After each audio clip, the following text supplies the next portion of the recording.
morning, dear students. Now let us start with the new topic of chapter 11, class 8 science, force and pressure.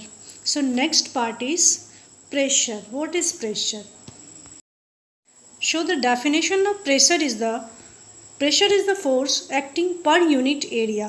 यानी pressure उसे कहते हैं जो per unit area पर जो force काम करता है उसे हम लोग प्रेशर बोलते हैं.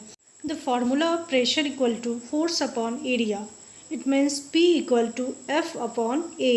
Unit of pressure is Pascal. If the area is smaller, the pressure is more on the surface for the same force. Pressure का जो यूनिट होता है वो पास्कल होता है.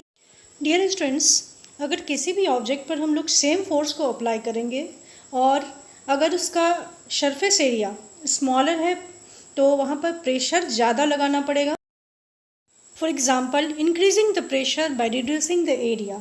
A sharp knife has a very small surface area on its cutting edge so that high pressure can be exerted to cut the onion. It means अगर हमारे पास एक शार्प नाइफ है और उसका जो सरफेस एरिया होता है वो काफ़ी ज़्यादा कम होता है, स्मॉल होता है, तो उस ओनियन को कट करने के लिए वहाँ पर ज़्यादा प्रेशर अप्लाई करना पड़ेगा.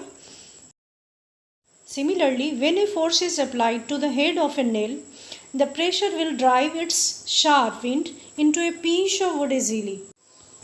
इसी तरह से यदि हम लोग कील में जैसे कि आयरन नेल जो है अगर उसके हेड पर फोर्स को अप्लाई करते हैं तो वुड में इंसर्ट करने के लिए, ड्राइव करने के लिए उसमें ज़्यादा प्रेशर अप्लाई करना होगा.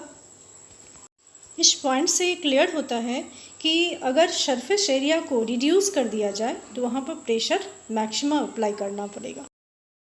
In next situation if reducing the pressure by increasing the area, यानी कि प्रेशर को हम लोग रिड्यूस करेंगे और सरफेस एरिया को इंक्रीज करेंगे तब क्या होगा.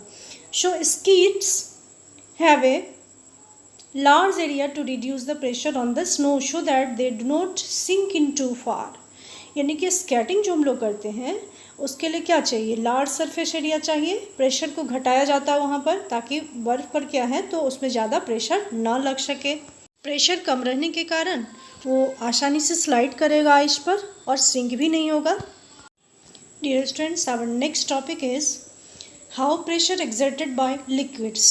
So thanks.